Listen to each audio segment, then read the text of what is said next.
Bonjour. Prenons une grande inspiration et imaginons un philosophe bienveillant, un professeur inspiré qui s'assied à côté de nous pour parler d'un mot que l'on fuit souvent, l'échec.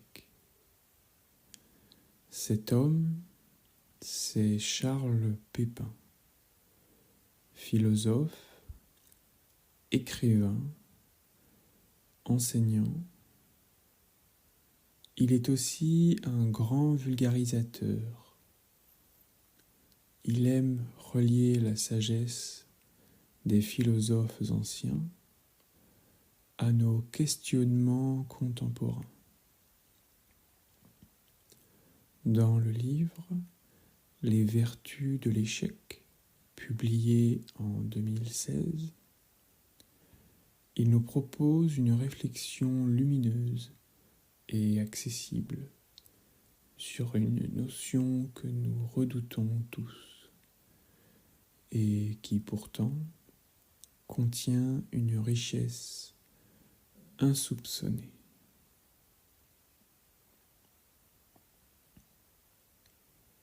Ce livre est un chemin vers une autre manière de voir les choses. Un chemin qui dit oui, nous échouons parfois, mais ces échecs sont loin d'être des impasses. Ils sont bien souvent des détours féconds, des instants de vérité, et parfois, ils deviennent même les moments les plus fondateurs de notre existence. Ce que Pépin réussit à faire, c'est ouvrir un espace intérieur de réflexion. Il ne juge pas, ne donne pas de recette miracle. Il accompagne, il questionne, il apaise. Son écriture est claire, généreuse, profondément humaine. Et c'est cette simplicité apparente qui rend sa pensée puissante. Dans notre société marquée par la performance, la réussite est glorifiée. On admire ceux qui gagnent, qui réussissent du premier coup, qui accumulent les succès. Mais que fait-on de ceux qui tombent, de ceux qui doutent, se trompent et recommencent? Charles Pépin commence par pointer cette culture de l'apparence, où l'échec est parfois vécu comme une honte. Pourtant, tous, sans exception, nous avons connu des revers, que ce soit dans nos études, nos relations, nos projets. L'échec fait partie de l'expérience humaine. Il interroge également cette peur sociale du jugement. Cette idée que l'échec serait le reflet d'un manque de valeur personnelle, alors qu'en réalité, il peut être le signe d'une audace, d'un engagement, d'une tentative sincère de vivre pleinement. Il évoque aussi cette pression implicite, souvent intériorisée très tôt, selon laquelle tout devrait réussir vite, du premier coup et sans bavure. Cette croyance nous empêche souvent de tenter, d'explorer et d'oser vraiment. C'est justement cela que Pépin veut nous rappeler. L'échec n'est pas une anomalie, c'est une étape. Il ne dit pas que tout échec est facile à vivre, mais il affirme qu'il peut être fertile s'il est regardé autrement. L'échec peut nous apprendre, l'échec peut nous transformer. L'échec, parfois, est ce qui nous fait grandir le plus profondément. Dès les premiers chapitres, Pépin pose une idée forte. L'échec est l'un des meilleurs maîtres que nous puissions rencontrer.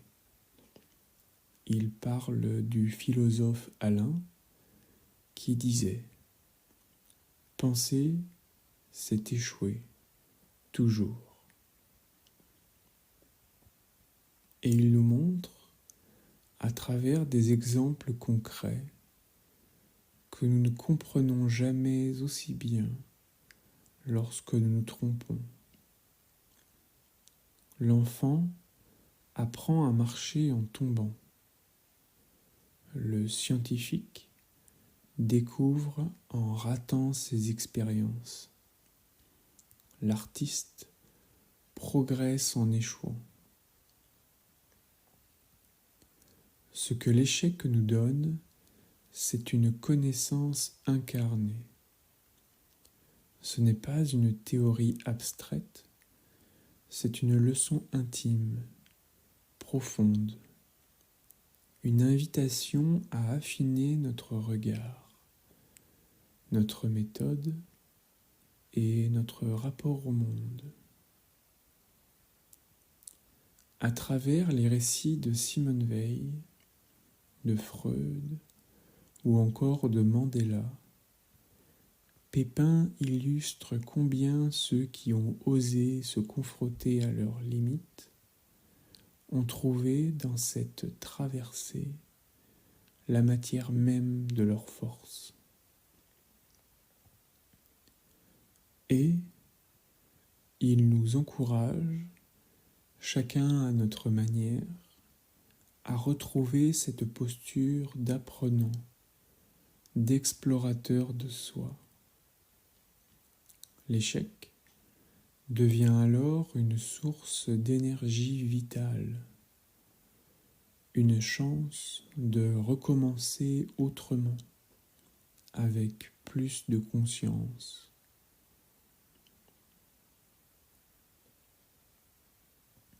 Pépin évoque aussi l'idée de l'échec comme un passage, un seuil, quelque chose qui nous arrache à l'illusion de la facilité, pour nous faire entrer dans une relation plus sincère avec la réalité. Il cite de nombreuses figures connues, J.K. Rowling, Steve Jobs, Samuel Beckett, qui ont toutes connu l'échec avant de trouver leur voie. Non pas en dépit de leurs échecs, mais grâce à eux. Car c'est parfois en touchant le fond que l'on se découvre vraiment, que l'on écoute enfin ce que l'on fuyait, que l'on se réoriente, se réinvente. L'échec devient alors un moment de bascule, un instant de lucidité, une renaissance. Ces moments de chute, souvent douloureux, sont aussi des opportunités rares de revenir à l'essentiel. de se poser les bonnes questions, de réaligner ses choix avec ses valeurs profondes. On comprend alors que réussir sans jamais échouer, c'est peut-être passer à côté de soi. Cela peut sembler paradoxal, et pourtant, en acceptant l'échec, en le traversant sans juger, nous renforçons notre solidité intérieure. Pépin insiste sur ce point.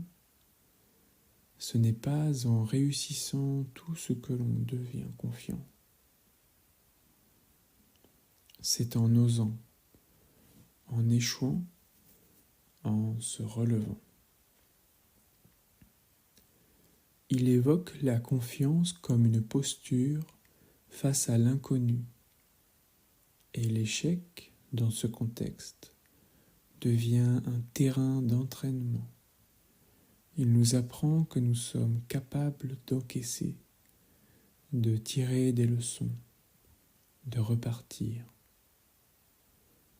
Il évoque aussi cette différence fondamentale entre la confiance véritable, celle qui vient de l'expérience, et l'assurance superficielle. La première est enracinée, la seconde est souvent fragile. C'est cette profonde confiance, forgée dans l'épreuve, qui devient ensuite une boussole, une forme de sérénité, une force tranquille. Et c'est peut-être cette force-là, invisible mais réelle, qui nous permet de continuer à avancer, même dans le brouillard.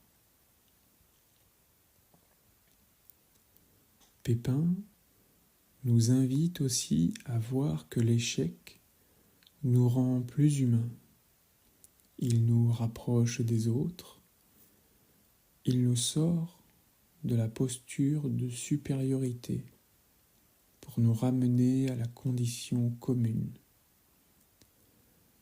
Celui qui a échoué comprend mieux la douleur, la peur, le doute. Il devient plus doux, plus empathique. Et souvent, c'est là que naît la vraie solidarité. L'échec casse les masques. Il crée du lien. Il rappelle que l'humanité née de l'échec est une clé précieuse pour toute relation humaine. Elle rend possible l'écoute, l'accueil, la coopération. Car elle nous enseigne que personne ne détient la vérité et que nous sommes tous des apprentis de la vie. Et si, au lieu de cacher nos échecs, nous les partagions avec les autres, non pas pour se plaindre, mais pour tisser des liens de confiance et de compréhension. Ce que Charles Pépin nous offre dans ce livre, c'est une réhabilitation, une manière nouvelle de regarder l'échec, non plus comme une honte, mais comme un levier. Il nous invite à cesser de fuir nos failles pour commencer à les écouter, à ne plus voir l'erreur comme un mur, mais comme une ouverture, à ne plus chercher la perfection, mais la sincérité. Il nous enseigne que l'échec n'est pas une fin, mais un processus, une phase transitoire qui, si elle est accueillie avec lucidité et patience, peut ouvrir les portes inattendues. Les vertus de l'échec ne se révèlent pas toujours tout de suite. Parfois, il faut du temps, du recul, mais elles existent. Elles sont là, comme des graines souterraines, et un jour, elles germent. Ce livre nous donne l'élan de continuer, de recommencer, d'oser malgré tout. Et c'est peut-être cela, la plus grande victoire. Continuer à espérer, même après avoir chuté. Il nous offre un regard tendre et réaliste sur la vie.